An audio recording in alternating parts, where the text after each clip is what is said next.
మధ్య అమెరికా పర్యటనకు వెళ్లిన తెలంగాణ ముఖ్యమంత్రి రేవంత్ రెడ్డి డ్రైవర్లెస్ కారులో షికార్ చేసి సంబరపడిపోయారు. అక్కడ టెక్నాలజీని వీడియో ద్వారా షేర్ చేసుకోవడంతో ఆ టెక్నాలజీ మనకెప్పుడు వస్తుందా అని అంతా ఎదురు చూశారు. ఆ ఎదురు చూసిన క్షణాలు ఇప్పుడు వచ్చేసాయి. ముంబైలో టెస్లా కంపెనీ షోరూం ఓపెన్ అయిపోయింది. అక్కడ నుంచి ప్రస్తుతం వాహనాల డెలివరీ మొదలైందని సమాచారం. కారు ఆర్డర్ చేసిన వారికి నేరుగా ఇంటి వద్దకే ఫ్లాట్ ట్రాలీలో చేర్చేందుకు కంపెనీ ఏర్పాట్లు కూడా చేసింది. అయితే మన దేశంలో విడుదలైన టెస్లా మోడల్ వై కారులో సెల్ఫ్ డ్రైవింగ్ సిస్టమ్ అమర్చలేదు. కావాలనుకుంటే 6 లక్షల రూపాయల ఖర్చుతో ఆ ముచ్చట కూడా తీర్చేందుకు కంపెనీ సన్నాహాలు చేస్తోంది. అయితే మన దేశంలో సెల్ఫ్ డ్రైవింగ్ ఎంతవరకు సక్సెస్ అవుతుందో కానీ అసలు ఈ సిస్టమ్ పట్ల కొంత వ్యతిరేకత అయితే ఉంది. నిజానికి డ్రైవర్లెస్ కార్ అన్నది ప్రగతికి బాట అనుకోవాలా, లేక అనాదిగా కొందరికి ఉపాధి కల్పిస్తున్న రంగానికి శాపం అనుకోవాలా అన్న విషయంపై ప్రపంచ వ్యాప్తంగా డిబేట్ నడుస్తోంది. విప్లవాత్మక ఎయిర్ టెక్నాలజీతో జీపీఎస్ ఆధారంగా కార్లు, ఇతర వాహనాలు భవిష్యత్తులో డ్రైవర్ అవసరం లేకుండా నడుస్తున్నాయి. ఇది చాలా బాధాకరమని మన దేశపు కేంద్ర మంత్రి నితిన్ గడ్కరీ సైతం ఒక సందర్భంలో ఆవేదన వ్యక్తం చేశారు. అంతేకాదు, ఎంతో మంది ఉపాధికి గండి కొట్టి డ్రైవర్లెస్ కార్లను తమ దేశంలో మాత్రం అనుమతించబోమని కూడా అన్నారు. కానీ లేటెస్ట్ టెక్నాలజీలను ఎవరు ఆపగలరు? ప్రపంచ వ్యాప్తంగా అన్ని రంగాలలో ఆటోమేషన్ ప్రవేశిస్తున్న ఈ యుగంలో ఆయన ఆలోచనలు సాధ్యమవుతున్నాయా అన్నది ఆలోచించాల్సిన విషయమే. ఎందుకంటే ఇప్పుడు ఆటోమేషన్ లేని రంగం ఏదైనా ఉందా అంటే నో అనే సమాధానం వస్తోంది. ఆటో పైలట్ లేని విమానం, ఆటో పైలట్ ఉపయోగించిన మెట్రో రైళ్లు అనివార్యమవుతున్నాయి. మనిషి మేధోశక్తిని సవాల్ చేసే ఈ టెక్నాలజీ వల్లనే అవి సురక్షితంగా నడుస్తున్నాయి. ఇప్పటికే ఆటోమేషన్ టెక్నాలజీతో టెస్లా, బిఎండబ్ల్యూ, బెంజ్ వంటి కంపెనీల నుంచి అత్యాధునిక కార్లు ప్రపంచ వ్యాప్తంగా పరుగులు తీస్తున్నాయి. ఇందుకే ఆటో పైలట్ అంటే ఏమిటి, అది ఎలా పనిచేస్తుంది అన్న విషయాలను చూసే ప్రయత్నం చేద్దాం పదండి. ఆటో పైలట్ అనేది విమానం, మెరైన్ క్రాఫ్ట్ లేదా ఎయిర్ స్పేస్ అనబడే అంతరిక్ష నౌకలను నియంత్రించడానికి ఉపయోగించే వ్యవస్థ. విమానయానం ప్రారంభమైన తొలి నాళ్లలో విమానం సురక్షితంగా ప్రయాణించడానికి పైలట్ నిరంతరం పనిచేసి అలసిపోకుండా ఉండేందుకు ఆటో పైలట్ విధానాన్ని కనిపెట్టడం జరిగింది. నిజానికి మనుషులు చేసే పనిలో ఎక్కువ భాగం ఆటో పైలట్ ప్రోగ్రాం నిర్వహిస్తోంది. అయితే ఇది మనుషుల సామర్థ్యాన్ని పూర్తి స్థాయిలో భర్తీ చేయలేవు. ప్రస్తుత కాలంలో విమానయానం ఇబ్బడి ముబ్బడిగా పెరగడంతో అనేక గంటల పాటు విమానాలను నడిపించడం పైలట్లను అలసిపోయేలా చేస్తోంది. పైలట్ నిర్వహించే కొన్ని పనులలో చేదోడుగా ఆటో పైలట్ పనిచేయడం ద్వారా పైలట్ పై కాస్త శ్రమ భారం తగ్గిస్తోంది. మొదట ఎయిర్ క్రాఫ్ట్ ఆటో పైలట్ ను 1912లో స్పెర్రీ కార్పొరేషన్ అభివృద్ధి చేసింది. పైలట్ అవసరం లేకుండానే విమానాన్ని నేరుగా ఒక దిక్సూచి మార్గంలో ఎగురుతూ గమ్యాన్ని చేరుకుని రికార్డ్ సృష్టించింది. ఇది విమానాల వరకైతే ఓకే, కానీ ఈ టెక్నాలజీ ఇతర రంగాలలోనూ దూకుడుగా ప్రవేశించడంతో ఎన్నో ఉద్యోగాలు ఊడిపోయాయి. 5 ఏళ్ల క్రితం ప్రపంచాన్ని నానా ఇబ్బందులు పెట్టిన కరోనా కష్టకాలంలో అనివార్యంగా కార్మికుల కొరత ఏర్పడింది. దాంతో పరిశ్రమలలో ఆటోమేషన్ అవసరం తప్పనిసరి అయింది. ఒక కారు తయారవ్వాలంటే అనేక విభాగాలలో వివిధ రకాలైన కార్మికులు అవసరమవుతూ ఉంటారు. పైగా అప్పట్లో కరోనా వ్యాప్తి కారణంగా సోషల్ డిస్టెన్సింగ్, మెయింటెనెన్స్ చేయాల్సి వచ్చేది.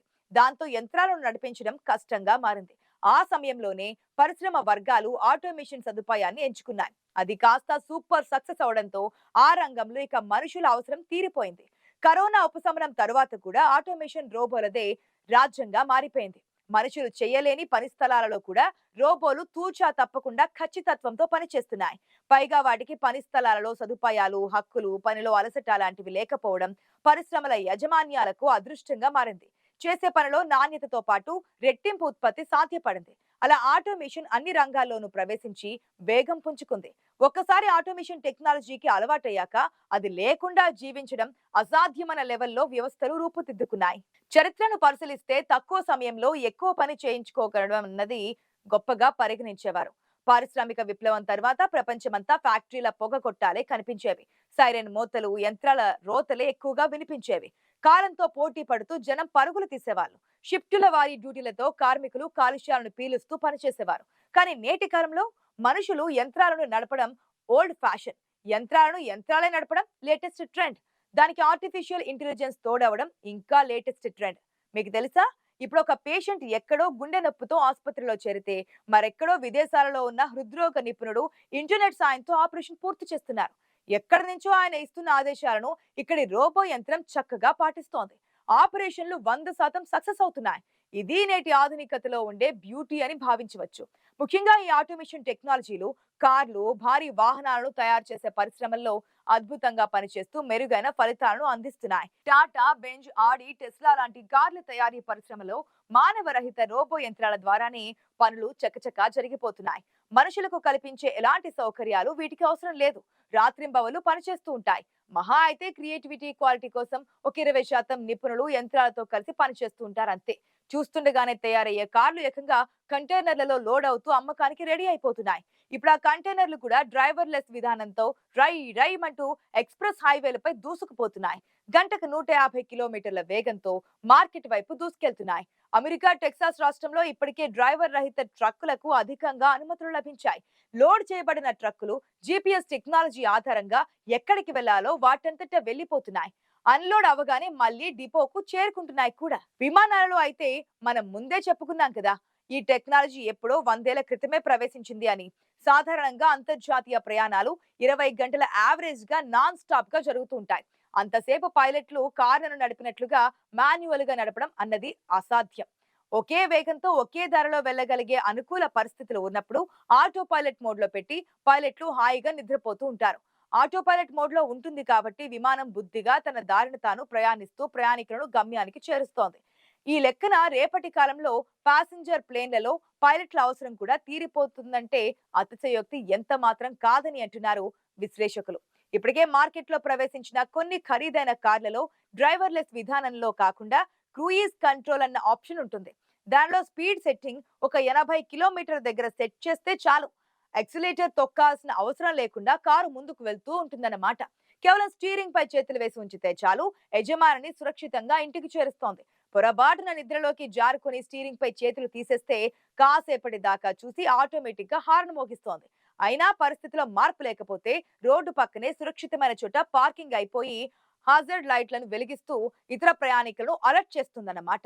అయితే పూర్తిగా డ్రైవర్లెస్ టెక్నాలజీపై ఆధారపడకూడదని నిపుణులు అంటున్నారు. రహదారి వెంట ఉండే లైట్ల కారణంగా కార్ సెన్సార్లు తప్పుదోవ పట్టే అవకాశం ఉంటుంది. ఈ విషయంలో డ్రైవర్లెస్ టెక్నాలజీ సూపర్ సక్సెస్ అని అనలేకపోతున్నారు. ఇంజిన్ డ్రైవర్ అవసరం లేని రైళ్లు కూడా మన దేశంలో ఇప్పటికీ నడుస్తున్నాయి. ప్రత్యేకంగా రూపొందించిన సాఫ్ట్వేర్ లో ముందే ప్రోగ్రామింగ్ రాసి పెట్టడంతో పాటు సెన్సార్, జీపీఎస్ ఆధారిత వ్యవస్థలతో సదరు సాఫ్ట్వేర్ చక్కగా రైలును నడిపిస్తోంది. ఎక్కడ ఆపాలో అక్కడ ఆగిపోతోంది. నియమిత సమయం తర్వాత దానంతటదే మళ్లీ బయలుదేరుతోంది. ఏది ఏమైనా యంత్రాలు మనుషుల్లా మనసు పెట్టి ఆలోచించలేవు. వాటికి ఎలా ప్రోగ్రామ్ చేస్తే అలాగే పనిచేస్తాయి. అంతకు మించిన క్రియేటివిటీ వాటితో సాధ్యం కాదు. కానీ మనిషి ఆలోచనలు అనంతం. నిరంతరం కొత్తదనం గురించి ఆలోచించే మనిషి మెదడుతో యంత్రాలు పోటీ పడలేవన్నది వాస్తవం.